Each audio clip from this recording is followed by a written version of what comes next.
Okay, part 10. Who the fuck did I marry?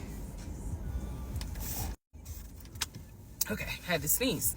All right, so at this point, I had test driven all these cars. Kias, hell, he even had me test drive a Nissan Murano, but the main two were BMW and an Audi. He had told my grandfather he was getting me a car. He had told my aunt he was getting me a car. That he was going to, he was like, she's going to be my wife. I want her to be in something secure. So my family was really like, wow, wow, who knew that he had this kind of money?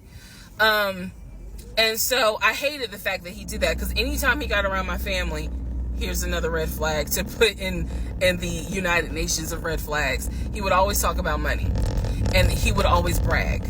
I never realized it in real time. I didn't realize it until I was out of the situation. He always bragged about the fact that he could fight, the fact that he had money, and the fact that he played football. Those are the three things he always bragged about. Back to the cars. So I told him, I was like, pick one between the BMW and the Audi, because you said you buying it. So pick one. So this man chose the Audi. So he takes me to the dealership. I wanted a white Q8. He does give me the printout of how much it's going to cost, tax, tag, and title, to get this Q8. Gentleman who's helping us gives him the printout. He's saying he's going to pay this money for the car out of the savings account that's offshore. That's the story. That's what he's saying. So he apparently is asking the guy, is there a holding fee? Can I pay a holding fee to secure this car while I'm working to get the money transferred? Because obviously with COVID, it's going to take long for the banks to transfer the money. Side note, I need everyone to understand, one of the reasons why he was able to get away with the stuff he got away with is because we were on lockdown. It's crazy because it's now 2024, but I don't know, do we all remember how it seemed like a lot of stuff stopped in 2020? Now, keep in mind, that's not an excuse I'm making, because shit still got done. But in terms of business as usual just was not happening in 2020 at this time. So when he's saying, it's going to take a while for the bank to transfer the money, the gentleman who was working at Audi he didn't make a face. He didn't blink. He was like, I know it's going to take a while because of COVID. So basically what ends up happening is we leave. He has the printout. He calls the bank, or he calls his financial advisor, who does have a name. The financial advisor's name is Eric. I feel comfortable using certain people's names, especially if we find out they didn't exist. So he calls Eric. He tells Eric in front of me, hey, I need to transfer $72,526, whatever the amount was, because I'm buying a car for my fiance. This is the bank account information. Do you need me to give it to you over the phone, or do you need me to email it to you? Pause. I can't hear what the person's saying, but that's what he would do. Do you need me to give it to you over the phone, or can I email it to you? Okay. All right, give me a few minutes and I'll go ahead and email it to you. All right, let me know. I'll call you back to find out if you received it. Okay, hang on. So I'm hearing this because, again, I'm not paying attention to, did I hear anybody on the other phone? Did I hear anybody on the other end? So he proceeds to type up an email, type up something, telling him this is the information that we need. I didn't think anything of it.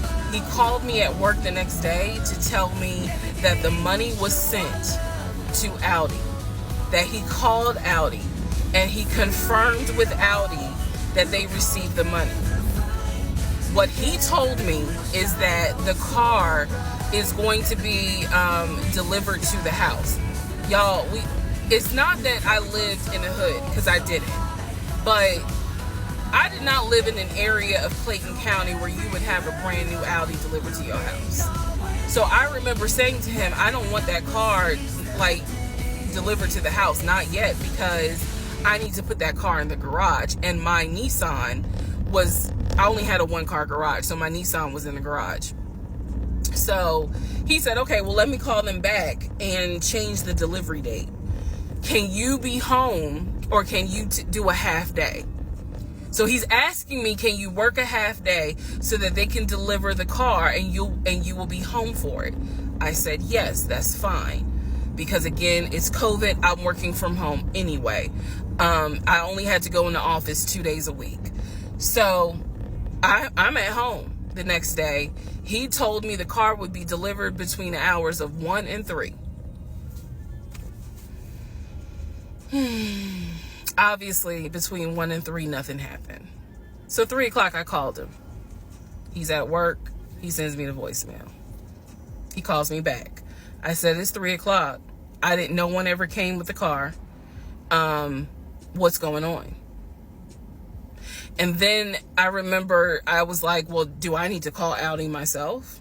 Because I thought that you handled it. But if you didn't handle it, do I need to call them? And so whenever I would suggest I will handle it, he would get very, very defensive. Red flag number 472. So he was like, no, I will call Audi. Don't do anything. I'll call Audi and find out what's going on. Okay. So I'm at home chilling, cooking dinner, normal night.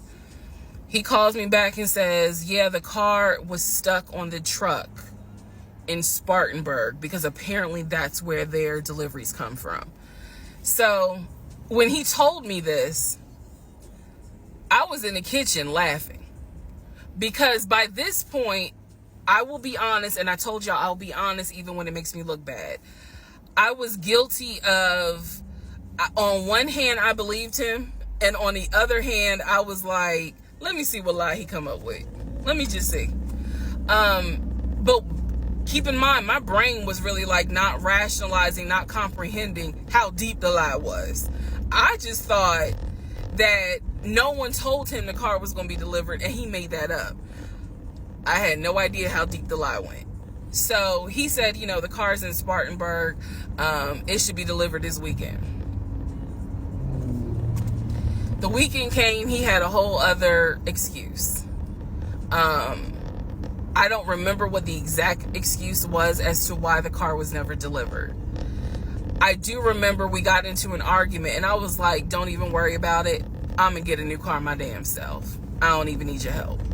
Which is probably one of the worst things you can tell a narcissist, because they love to be the hero, it's all about them. But I was like, don't even worry about it. I'll get, when I have the money to get a car myself, I'll do it. I don't want to hear anything else about a new car. I don't want to hear shit else about a car. Because at this point, I was spending way too much time trying to figure out, are we getting a car? Are we getting a house? Like, what the fuck is going on? Always there was an excuse. So when I told him I don't want to hear anything else about a car, and I am not going to a dealership to test drive another car, that ended that whole discussion right there. So this is where I'm going to interject what I believe was happening. I believe that my ex-husband is the type of person, he gets off, nut. He gets off on you being excited about something that he knows you will never get. So I believe that he enjoyed going to car dealerships. He enjoyed watching me test drive a car and get excited about it, knowing I was not going to get it. It is the level of cruelty. And again, I'm telling y'all stuff that I found out way later on. It is the level of cruelty that I still cannot comprehend. So the whole issue about the BMW and the Audi, I think he just enjoyed seeing me get excited and then pull it away. Part 11 coming up.